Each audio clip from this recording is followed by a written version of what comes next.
Kelompok Taliban telah menguasai Afghanistan. Putus asa dengan keadaan, warga yang takut dengan ancaman kekuasaan Taliban kini melarikan diri mencari suaka ke negara lain.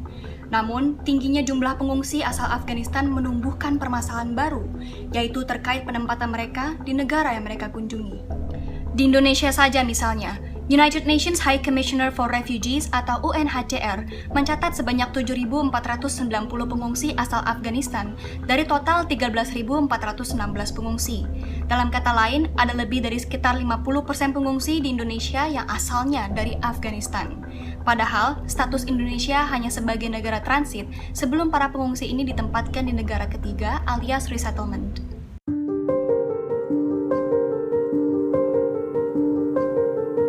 Beberapa negara yang menawarkan resettlement adalah Amerika, Inggris, Kanada, serta beberapa negara lainnya yang memiliki hubungan kerja dengan Afghanistan.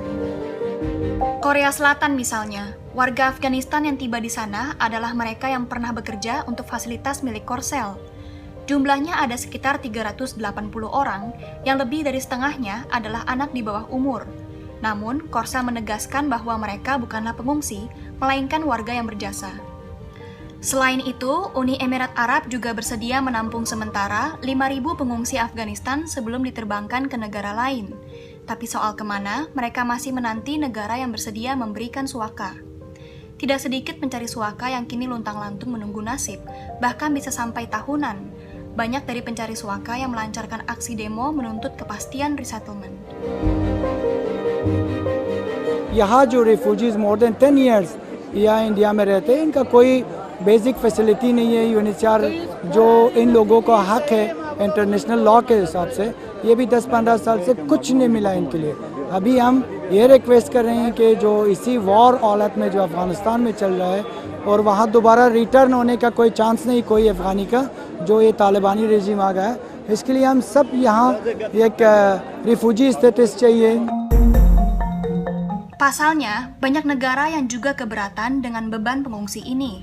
Di satu sisi, kondisi ekonomi negara penerima belum tentu bisa menanggung para pengungsi, apalagi mengingat tingginya angka pengangguran di tengah pandemi COVID-19. Di sisi lain, hak asasi manusia menjadi isu terbesar, di mana banyak pencari suaka Afghanistan tidak bisa memenuhi kebutuhan dasar karena ketidakjelasan statusnya di negara lain. Salah satunya adalah Turki yang menyatakan tidak sanggup menerima pengungsi asal Afghanistan.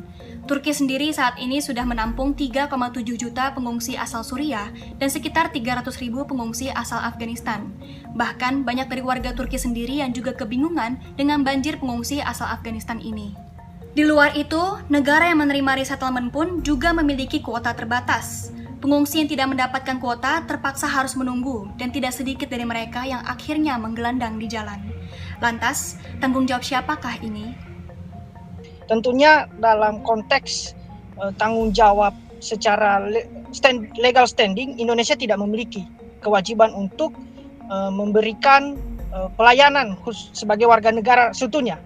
Tetapi tentunya Indonesia secara moral memiliki tanggung jawab untuk memfasilitasi para pengungsi ini atau mengkoordinasikan dengan pihak UNHCR Indonesia dalam rangka mempercepat resettlement mereka untuk penempatan ulang mereka di negara tujuan atau negara ketiga tersebut. Tentunya ketika terjadi trouble di persoalan tersebut, maka peran yang strategis yang harus dilakukan pemerintah Indonesia adalah memberikan kewarganegaraan. Nah, ini sebagai tanggung jawab moral, tanggung jawab kemanusiaan, pemerintah Indonesia harus memberikan itu. Bagi negara yang hanya memberikan tempat tinggal sementara seperti Indonesia, para pengungsi tidak bisa bekerja maupun memiliki tempat tinggal permanen.